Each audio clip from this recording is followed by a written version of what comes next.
ഇറച്ചി ഇത് കിട്ടിയിട്ട് തനിക്ക് എത്ര ഒരു സന്തോഷമില്ലാത്തത്. തിന്നാൻ പറ്റില്ലടോ. എൻ്റെ അമ്മാവ് ഒളിപ്പിക്കാൻ തന്നതാ. ഒളിപ്പിക്കാനോ? അതെ, മാനേജ് ഇറച്ചിയാ, ഏതോ മരുന്ന് ചേർത്തതാ, വൈകുന്നേരം കഴിക്കാനാണ് അത്രേ. അതുവരെ ഒളിപ്പിക്കണം. ആരും എടുക്കാത്ത തരത്തിൽ വെക്കാൻ ഒരു സൂത്രം കണ്ടുപിടിക്കാൻ പറഞ്ഞിരിക്കുക. നമുക്കിത് കുഴിച്ചിട്ടാലോ? അത് പറ്റൂലേ, തുറന്നു വെക്കണം, അല്ലെങ്കിൽ മരുന്ന് കേടാവുന്നു. മരപ്പത്തിൽ വെച്ചാലോ? മരപ്പത്തിൽ തുറന്നല്ലേ ഇരിക്കുന്നത്.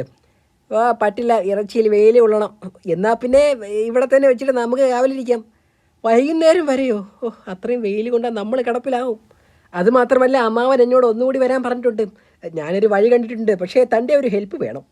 8-10 കല്ലുകൾ അടുക്കി അടുക്കി വെച്ച് മുകളിൽ ഇറച്ചി കഷ്ണം വെക്കുക.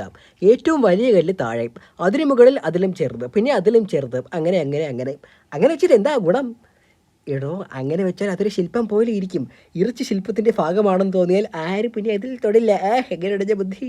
ശില്പം തുടരുത് എന്ന് എഴുതി വെക്കുകയും ചെയ്യാം, പിന്നെ കൺഫ്യൂഷൻ ഇല്ലല്ലോ. പിന്നെ ഒരു ഒറ്റ കാര്യം, കല്ലുകൾ അടുക്കി വയ്ക്കുമ്പോൾ മറിഞ്ഞു വീഴാതെ നോക്കണം. അതിനൊക്കെ എൻ്റെ കയ്യിൽ സൂത്രമുണ്ട് സൂത്ര.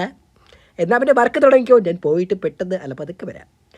സൂത്ര പോയി, ഇറച്ചി പോയി, ഒരു ചെന്നായ എടുത്തോണ്ട് ഓടി. എങ്ങനെ അവൻ ശില്പത്തിൽ കയറിയോ? എന്തിനാ കയറുന്നത്? കയറാതെ തന്നെ എടുത്തു. മറിഞ്ഞു വീഴാതിരിക്കാൻ ഞാൻ ഈ കുഴിയിലായ കല്ലെല്ലാം എടുത്തിട്ടത്. ആ ദ്രോഹി എടുത്തോണ്ട് പോയി സൂത്ര. നമ്മൾ എന്ത് ചെയ്യും?